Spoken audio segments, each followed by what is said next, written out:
Had this client very young. Mother wanted to be 100% in the conversations, even though I would tell them, hey, you shouldn't be in this conversation. Today's case is about a young mother, a protective father, and a courtroom lesson that every parent needs to hear. What happens when parental love clashes with the law? The judge makes it crystal clear. Interfering in your child's legal matters could backfire in ways you never imagined. Stick around, because this ruling takes a dramatic turn. Hello. Hello, Judge. Hi, how are you doing? Doing good. Nice to meet you. All right, nice to meet you too. So you're the father? I am. Okay. All right. So this is what I always tell parents. And I used to be a defense attorney, so I know how it is with parents. When parents have children, their child can be 30, their child can be 40, that's still their baby, and they want to be involved.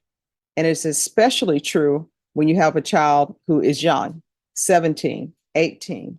But here's the thing, in this world, they're all considered adults.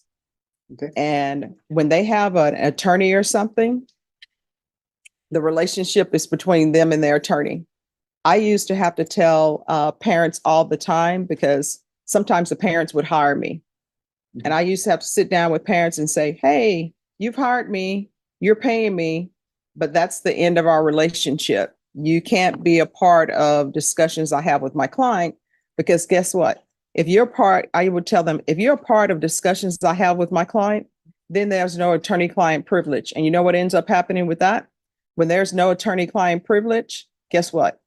You can be called as a witness. Anybody who's in that room having a conversation, it's all fair game. They can be called as a witness. And maybe sometimes there is something that maybe a client wants only their attorney to know, and they don't want other people to know. But when parents are in the room, guess what? That all goes by the wayside. And sometimes we have to let our children go and let our children be adults. So on this side of the fence, I would always tell parents, it's great. I need you to be supportive. I need you to make sure that my client, your child, is keeping their mental health great. They know that everybody is rooting for them and are a part of their team. And I would tell them, but that's where it ends. And it can't go past that because when it does, there's an issue. And let me just tell you my experience with one case I had in the past. Had this client very young. Mother wanted to be 100% in the conversations, even though I would tell them, hey, you shouldn't be in this conversation and you cannot be talking to your child about what happened because guess what? You can be called as a witness. They wouldn't listen to me. And so when it came time to do a plea bargain agreement, the parent is in the hallway, and I can tell you this because they were in the hallway shouting, so everybody heard, so it's not confidential. So they're like, I want my child to do A, B, and C. And you know, I told them, I said, that's your child's choice. Because guess what?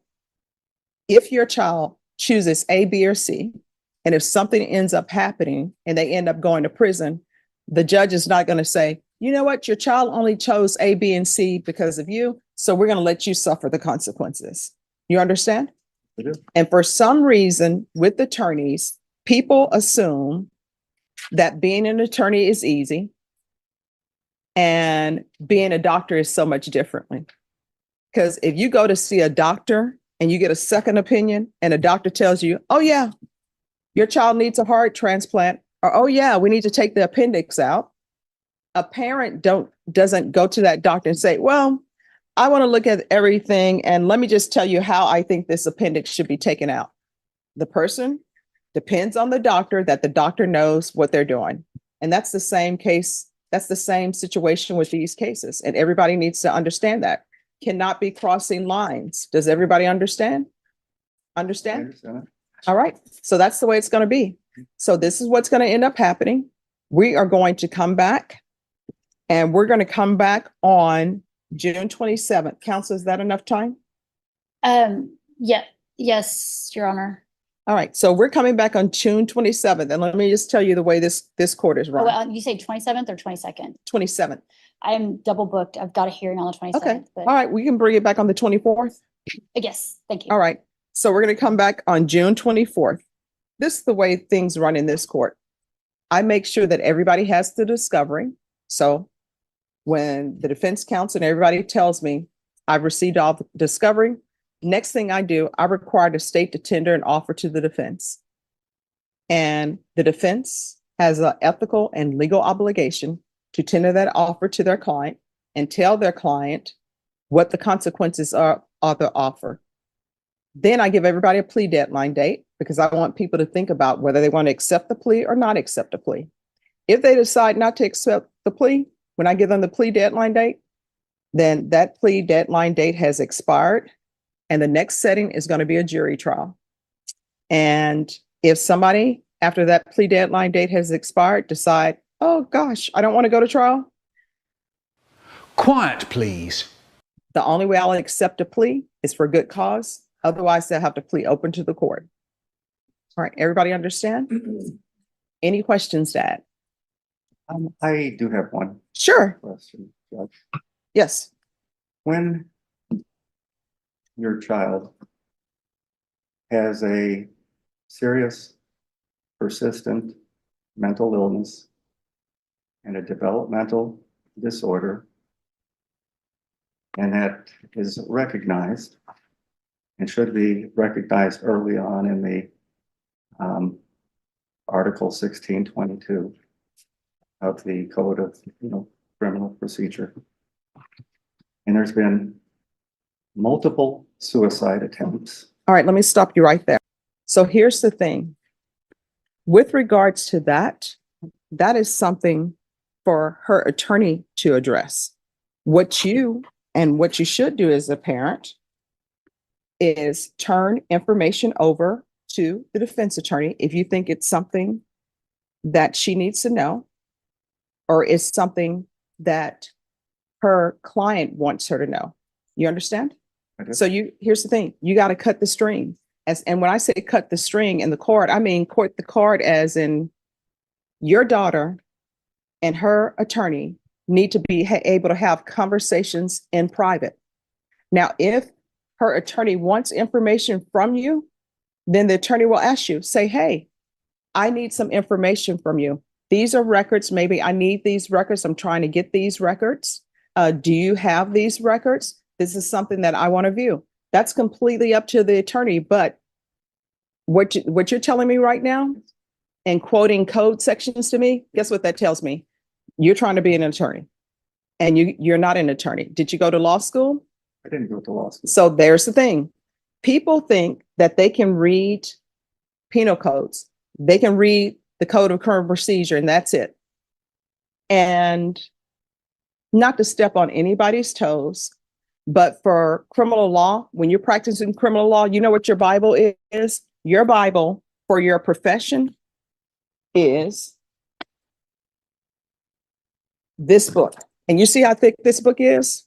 And so if I were not an attorney, guess what?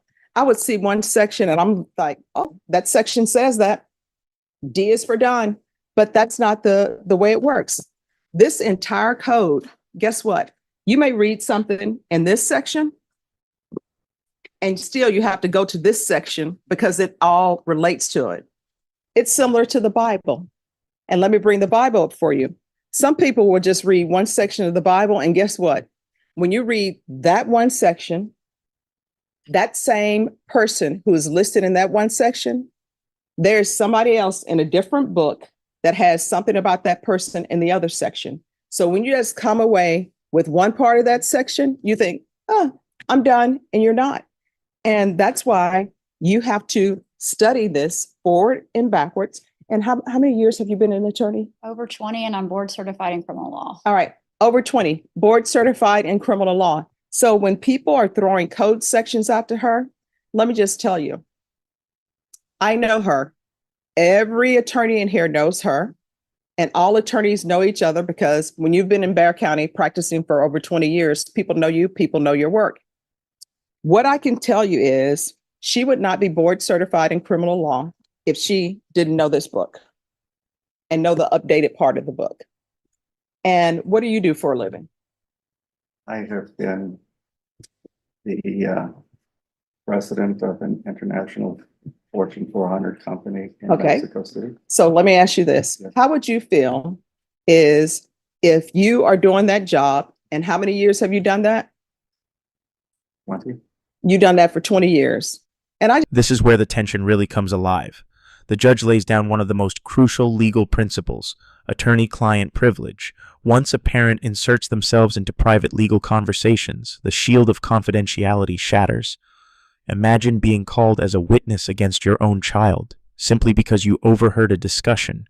The judge isn't just giving advice here. He's drawing a legal boundary that parents often underestimate. Would you have stayed silent or spoken up? just walk into your place of business and I'm telling you how to run things and telling you what the law is about something that you've been doing for all your adult life. Maybe you wouldn't take offense about it, but I guarantee you when I left the room, you know what you probably say? Who does she think she is? She doesn't have a degree in this. She hasn't even worked in this field and is trying to tell me how to do it. And for me, that's with any job. For example, I wouldn't go to McDonald's and tell them how to cook their fries. I haven't cooked their fries. I don't know how to cook it. I would not go to a contractor and tell them how to pour concrete. I may think I know how to pour concrete, but the little things I know about pouring concrete, you have to have it at a certain temperature. Otherwise, it's going to crack. You have to mix it appropriately. That's why when you see people out here mixing all their concrete with quick concrete, sometimes it doesn't go right because there are certain things that experience, knowledge, and education treat you about it. So here's the thing at the end of the day. At the end of the day, this is her attorney. From what I've seen, it appears to the court that she's following through on all mental health issues if there are any. You know why I know? Because I put in here, refer to mental health court. And I know that she's been working on doing that. That's why it's in here. Otherwise, it wouldn't be. And you know how I know that? Because she requested it. So when you come to me about the code of mental health, I already know she knows about that because otherwise it never would have been requested. Sure. And of course, As long as you're not quoting the law to me. I won't go the long, Your Honor. Okay. Of course, she did go to mental health and that's where we discussed, and that's the absolute right place to be. Just a month ago during a suicide attempt, I said, I really finally have insurance and I'd like to get inpatient care for her because it's a very, serious issue. Okay. And I was correct. No, let's hold off until we can get. So here's the thing though. The advice that she's given your daughter and the advice that maybe she's given you, that's from her legal perspective. And she's trying to protect your daughter's legal rights because this is a criminal case, right? So that's what's happening. So what we're going to do, I'm sure she probably already has, but I'm sure she'll do it again. If your daughter wants to, she's going to discuss with her what the offer is. And we're going to come back. Either she's going to accept the offer or not accept the offer. And either we're going to be in jury trial or we're not going to be in jury trial. That's where we are. But I will tell you this, whenever you're meeting people and you're meeting people in their profession and you want to talk to them, don't quote them things about their profession. I know that she's not going to take it as a slight, but people tend to not like that because people pay more what the cost of a mortgage for their degrees, and they spend a lot of time, experience, and knowledge doing what they do. And I don't know of any defense attorney who would purposely try to lead their client down the wrong path. And I've never seen her try to purposely lead her client down the wrong path. And just my experience of a judge with her, I've never had to tell her what the law is. Okay. All right. Is there anything else? There is. Yes. My client had a mental health evaluation that her father has possession of and is refusing to relinquish, from my understanding. I would like to get that today. All right. So here's the thing. I can't force you to turn over things to her, but get this. She needs information in order to represent your daughter, right? So that's what she needs in order to represent your daughter. Whether you want to turn it over or not, that's completely up to you. Here's another thing I would always tell my clients and my clients' parents. This center of the courtroom, which we call the well of the courtroom, is a minefield. Your child I am directing them on where to walk in this well that's a minefield. I'm behind protected glass, I'm going to be just fine.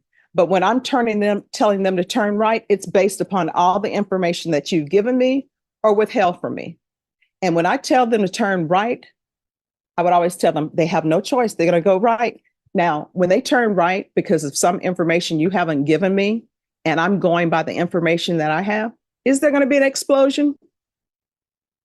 If there's an explosion and it's because of some information. This moment is explosive. The father starts quoting law like he's the attorney, but the judge quickly shuts it down. Why? Because reading a section of the code isn't the same as practicing law. The judge compares it to a Fortune 400 CEO being second-guessed by someone with no experience. It's a clash of ego versus expertise, and the court isn't having it. Viewers, do you think the father crossed a line here, or was he justified? So if people care about their children, this attorney, it's confidential. So if she receives something, guess what? It's confidential. It's something that she's received. Maybe it's something she wants to discuss with her client or not. It's not something that she is going to turn over to the state unless that's something she thinks should be done. So if you want to hold on to that, then that's up to you for holding on to it. But if you say you want to help your child and she's telling you she needs that information, I mean, what do you think she's going to do with the information? You know? Well, I would say, love to hear what her understanding of Michelle's mental. Here's the thing. Yeah. I want you to internalize what I'm saying. She doesn't have to talk to you. You're not her client. What she's telling you is you have information, and I'm assuming you want her to see the information.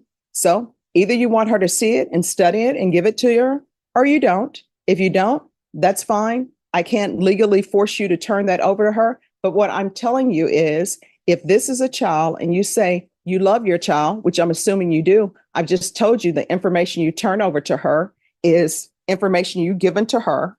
Her medical records are confidential. She's an adult, so I don't even know why you have them in the first place, because she is an adult. Those medical records are her medical records. They are not yours. She is not a child in the eyes of the law. So if you have something that would help her attorney represent her better and you love her, you probably should turn it over. The end. That's it. The end. All right. So either are you going to turn that over to her or not? That's either yes or no. I'm going to give it to my daughter. If she wants to, it's a client, privilege between the two, and if she wants to. All right. So just hand that over to your daughter now then. All right. Is there any other documentation that are medical records that belong to your daughter? And when I say belong to your daughter, her name is on it and it's related to her treatment. Do you have anything else? Not with me. All right. So this is what you need to do. Again, I can't force you to do it. Her medical documents are her medical documents. And do not interfere with her and her attorney relationship. You understand? So you can't give her her documents and then say, oh, I don't want your attorney to have it, or I don't want this to occur. You need to be a part of her having great mental health. And the way to do that is not put stressors on her. And don't put stressors on her by interfering with her relationship with her attorney. Because guess what? This atmosphere, being on the criminal side, is already stressed enough, whether somebody committed an offense or not. Can you imagine the stress that people have because they think maybe they're going to prison?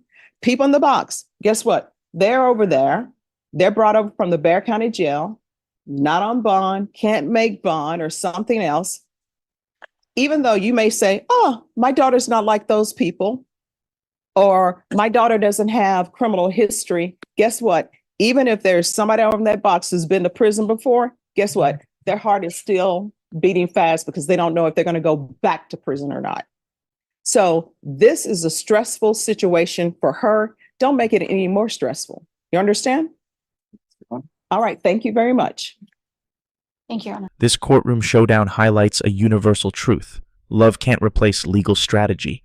The father's interference nearly jeopardized his daughter's defense, but the judge made it clear: her rights, her records, her attorney. The final word?